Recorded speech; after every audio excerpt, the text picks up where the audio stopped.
মাহি, তুমি তো এখানে আসছো, তোমার থেকে কেমন ফিল হচ্ছে এই জায়গাটাতে? হ্যাঁ, খুব ভয়ানক।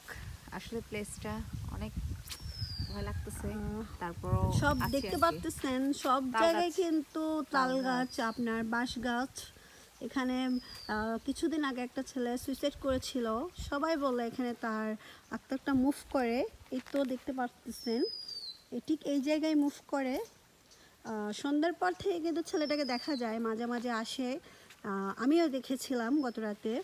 আমি যখন সন্ধ্যা 7টার দিকে আমার বোনকে নিয়ে আসি, আমি দেখেছিলাম এখানে।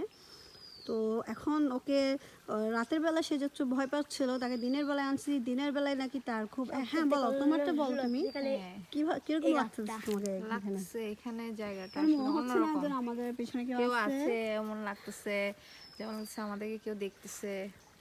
একটু ভালো ভালো হ্যাঁ, একটু লাগতেছে আর ওই কি। দেখেন, ওখানে কিন্তু খুবই জঙ্গল একটা পরিবেশ। পানির একদম। জোয়ারটা দেখেন, হ্যাঁ, দেখছেন? পানিটা দেখেন। এই পানিটা মাঝে মাঝে থাকে না, আবার মাঝে মাঝে আরো চলে বেড়ে আসে, যায়।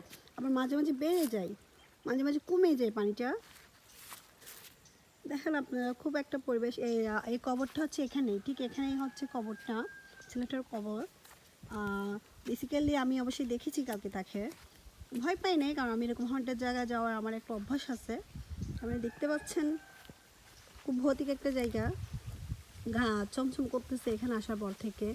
একটা ফিল করতে পারতেছি যেন কেউ একটা আমাদেরকে লুক করতেছে। দেখেন আপনারা সবাই।